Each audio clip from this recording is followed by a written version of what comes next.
अहिल्यानगरच्या राहुरी विधानसभा पोटनिवडणुकीमध्ये तिरंगी लढत पाहायला मिळतेय। भाजपकडून अक्षय कर्डिले निवडणुकीच्या रिंगणात आहेत, तर शरद पवारांच्या राष्ट्रवादीचे गोविंद मोकाटे यांनी कर्डिलेंना आव्हान दिलंय।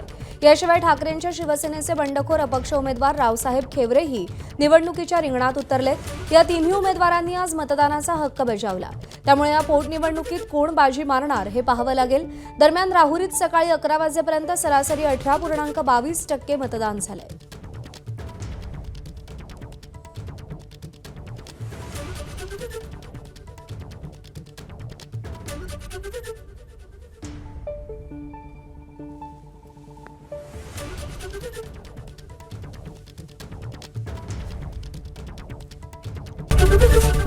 एबीपी माझा, उघडा डोळे बघा नीट।